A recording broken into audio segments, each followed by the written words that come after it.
नमस्कार, मैं चुनचुन कुमार। स्वागत है झारखंडी हिंदी न्यूज पर। चलिए जानते हैं आज की छोटी बड़ी सभी महत्वपूर्ण खबरों को। आज की पहली और बड़ी खबर की बात करें तो जमशेदपुर में नाबालिग बच्चे को गाड़ी दी तो फंसेंगे अभिभावक, 25,000 रुपए का कटेगा चालान। अगर आपका नाबालिग बच्चा 2 पहिया या 4 पहिया वाहन चला रहा है तो ट्रैफिक पुलिस द्वारा पकड़े जाने या किसी दुर्घटना के होने पर आपके लिए मुसीबत खड़ी हो सकती है। झारखंड के जमशेदपुर जिले में ट्रैफिक पुलिस ने नई गाइडलाइन जारी कर दी है, जहाँ दुर्गा पूजा के दौरान यदि नाबालिग बाइक चलाते हुए पाए गए तो उनके अभिभावकों पर कार्रवाई की जाएगी। पुलिस की ओर से आदेश जारी किया गया है। इसमें उम्र सीमा 18 साल या उससे कम तय की गई है। अगली बड़ी खबर की बात करें तो रांची में 62 पदों पर वैकेंसी निकली है। यह वैकेंसी झारखंड कर्मचारी चयन आयोग यानी JSSC के द्वारा निकाली गई है। जो लोग यहां नौकरी करना चाहते हैं वो प्रकाशित नोटिफिकेशन को पढ़ें तथा अपनी योग्यता के अनुसार आवेदन की प्रक्रिया को जल्द से जल्द पूरा करें।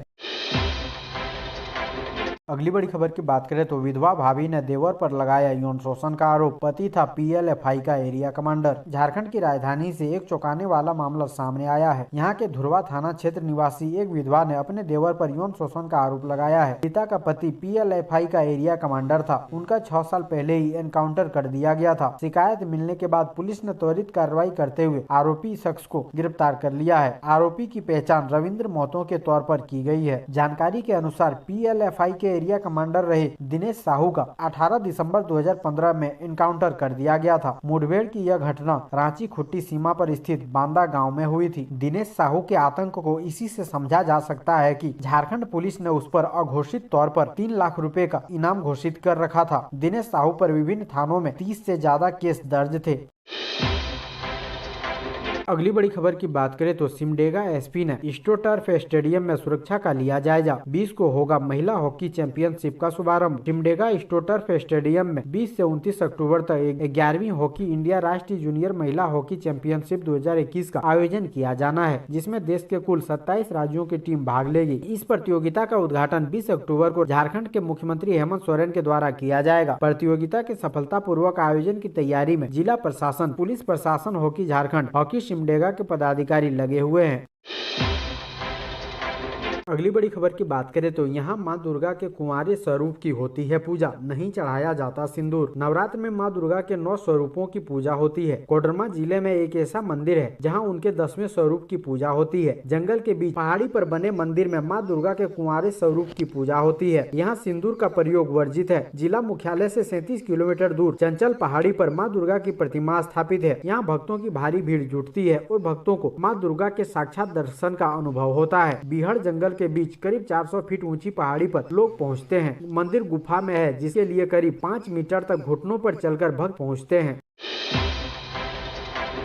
अगली बड़ी खबर की बात करें तो किसान कर्ज माफी की झारखंड सरकार ने जारी कर दी सूची। देखिए आपका नाम है कि नहीं। झारखंड के मुख्यमंत्री हेमंत सोरेन ने 15 अगस्त 2021 को झारखंड किसान कर्ज माफी योजना 2021 की घोषणा की थी। किसान कर्ज माफी योजना के तहत झारखंड के सभी सीमांत और छोटे किसान का कर्ज माफ किया जाएगा। झारखंड के इन किसानों को कर्ज माफ करने के लिए सरकार ने इस बार के बजट में 2000 करोड़ रुपए का प्रावधान रखा है। झारखंड में 5 लाख से भी अधिक ऐसे किसान हैं जिन्होंने कर्ज ले रखा है। इसमें से ज्यादातर किसानों ने किसान क्रेडिट कार्ड योजना के तहत कर्ज ले रखा है। इस किसानों को सरकार लाभ के रूप में इसका कर्ज माफ करना चाह रही है, जिसके लिए राज्य सरकार ने किसान कर्ज माफी लिस्ट ऑनलाइन 2021 जारी कर दी है।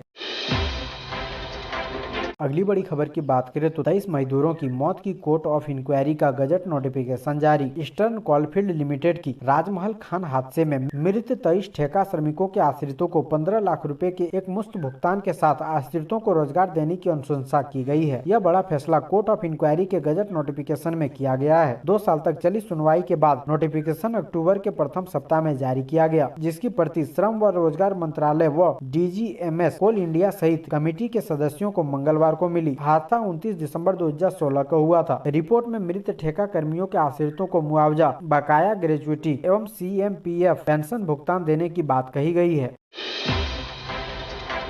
अगली बड़ी खबर की बात करें तो धनबाद चंद्रपुरा रेल लाइन पर मंडरा रहा खतरा। रेल पटरी के समीप धनबाद चंद्रपुरा रेलवे लाइन पर फिर खतरा मंडराने लगा है। मंगलवार की देर शाम को बंसजोड़ा रेलवे स्टेशन से महज 10-12 किलोमीटर की दूरी पर बंसजोड़ा 12 नंबर श्रमिक कॉलोनी के बगल में एक बोरहोल से अचानक आग निकलने लगा, जिससे वहां अफरा तफरी मच गई। डीसी लाइन के नीचे लगी आग पर काबू पाने के लिए 3-4 वर्ष पूर्व इस कॉलोनी के आसपास में करीब आधा दर्जन से अधिक बोरहोल कराया गया था। इससे जमीन के अंदर लगी आग को नियंत्रण करने के लिए सोडियम सैलिफेट केमिकल का घोल डाला जाता था। बंसजोड़ा कोलियरी प्रबंधन द्वारा 30,000 लीटर पानी डालकर आग पर काबू पा लिया गया है।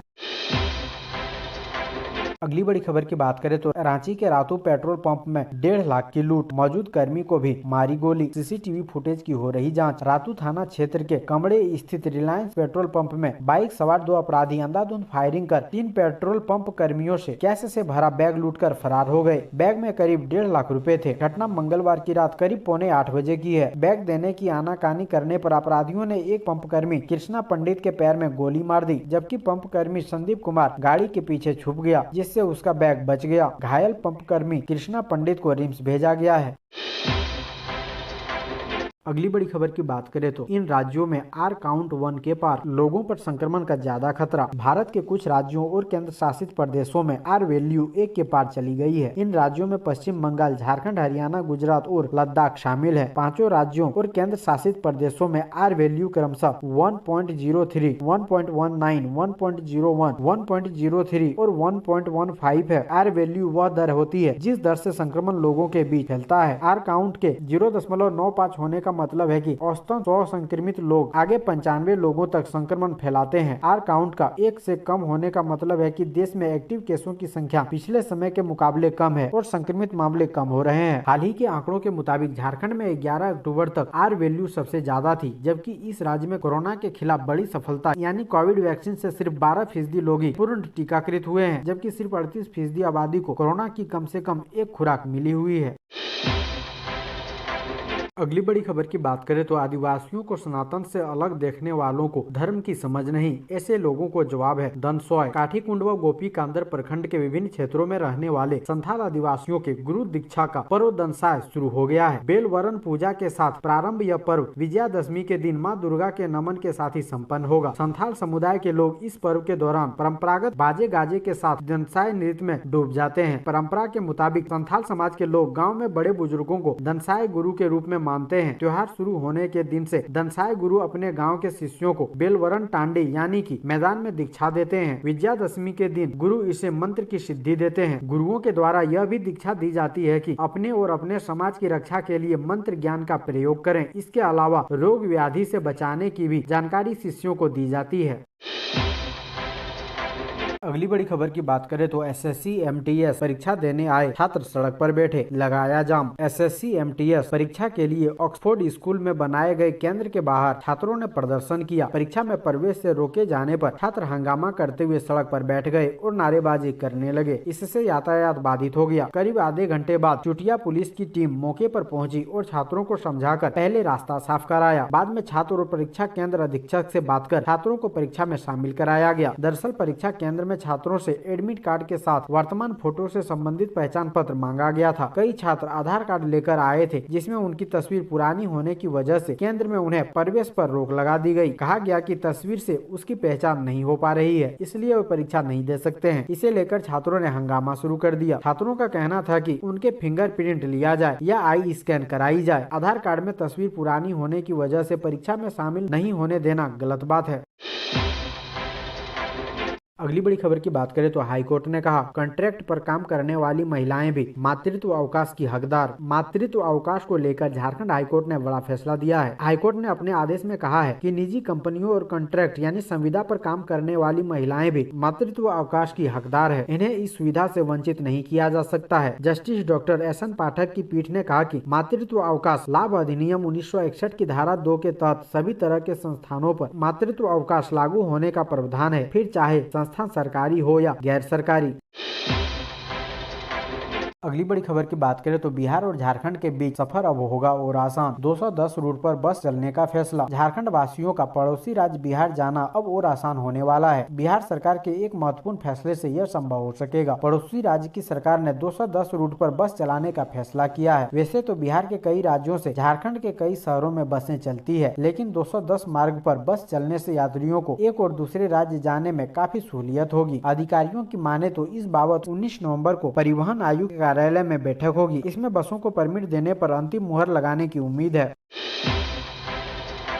अगली बड़ी खबर की बात करें तो पूजा पंडालों में मिल रही सरकारी योजनाओं की जानकारी। दुर्गा पूजा को लेकर राजधानी आस्था के रंग में सराबोर हो चुकी है। कोरोना पर आस्था भारी नजर आ रहा है। लोग सपरिवार लोग पूजा पंडालों में पहुंचकर मां का दर्शन कर रहे हैं। वहीं पूजा पंडालों के आसपास लगे टीवी स्क्रीन को देखकर भी लोगों के कदम रुक रहे हैं, क्योंकि सरकार की कई ऐसी योजनाओं की जानकारी उन्हें मिल रही है जिसके बारे में कई लोगों को पता ही नहीं था। दरअसल चंद्रशेखर पूजा पंडाल सहित अन्य पंडालों के पास बड़े LED स्क्रीन पर झारखंड सरकार की ओर से चलाई जा रही योजनाओं और सरकार की उपलब्धियों की जानकारी दी जा रही है। स्कॉलरशिप योजना से लेकर बेरोजगारों के लिए चलाई जा रही योजना की जानकारी स्क्रीन पर देखकर लोगों के कदम थम जा रहे हैं।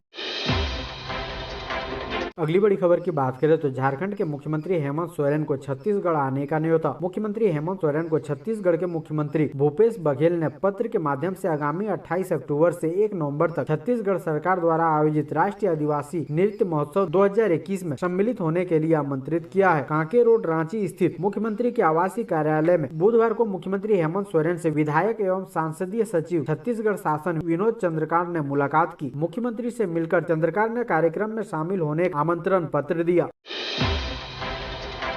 अगली बड़ी खबर की बात करें तो कोरोना को लेकर घर घर जाकर नहीं होगा प्रसाद वितरण। कोरोना काल में हो रही सादगी के साथ दुर्गा पूजा में लोगों को इस वर्ष मंदिरों व पूजा पंडालों में विधि विधान से पूजा अर्चना की जा रही है, लेकिन श्रद्धालुओं को पूजा के अंतिम दिन घर घर जाकर प्रसाद वितरण किया जाता था। यह नजारा इस वर्ष नहीं देखा जाएगा। कोरोना के कारण जिला प्रशासन की ओर से गाइडलाइन जारी कर दिया गया है, जिसमें यह जिक्र किया गया है कि दुर्गा पूजा में प्रसाद वितरण को लेकर तिलक लगाने व प्रतिमा छूने तक पर पाबंदी लगा दी गई है। साथ ही बताया गया है कि भीड़ किसी भी हालत में नहीं करना है। मास्क तथा शारीरिक दूरी सभी के लिए अनिवार्य किया गया है।